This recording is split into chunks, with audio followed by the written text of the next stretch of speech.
welcome to this video. Today we are making a cute little hip harness, super easy to do because I haven't touched rope in 6 months. So grab your rope and your safety scissors and start by untangling everything and finding the two ends of the rope.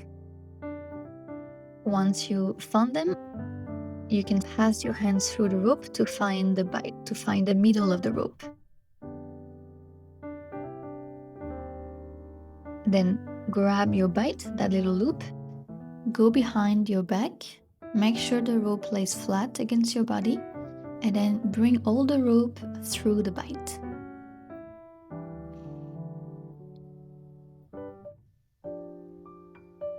Bring the bite in the center of your body and then slightly lower compared to the rope in the back. Now tie the leg where you can have that counter tension. So you'll see it's very obvious. If you tie the wrong leg, then the harness will fall apart. So go around the leg, and then once you're back where you started, you go behind your back, following the wrap you made before, really just going right under it. And then here, make sure you're keeping your rope under everything, and then go over that cross, so like in the bottom part of the little counter tension, and pass the rope between that counter tension bottom part and the rope itself.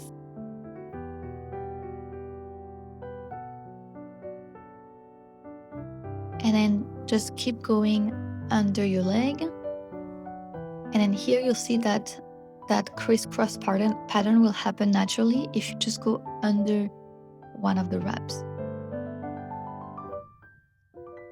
And we are actually done. So to secure this harness in the back, depending on how much rope you have, I'm not going to cut my rope because I only have one single rope of 10 meters right now.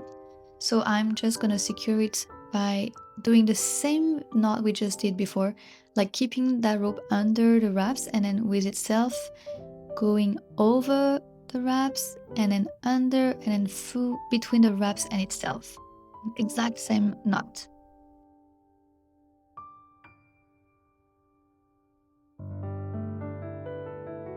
This knot is enough if you just want to secure the harness and walk around in it a little.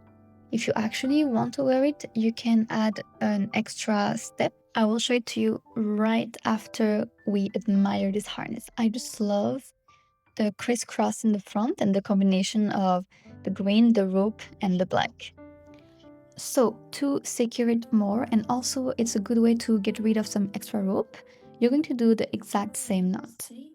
But instead of passing all the rope through, you only pass a loop. So depending on how much rope you want to get rid of, you can make the loop bigger or smaller.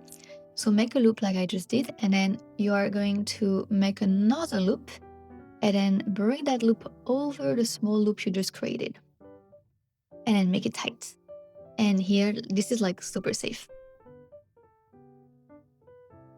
And then you can adjust a little. And depending if you want to bring that crisscross pattern like bigger or smaller, you can adjust that. But yes, here we are. Here's the final harness. It was the first harness I made in 6 months. I hope you liked the video. See you next time. Bye.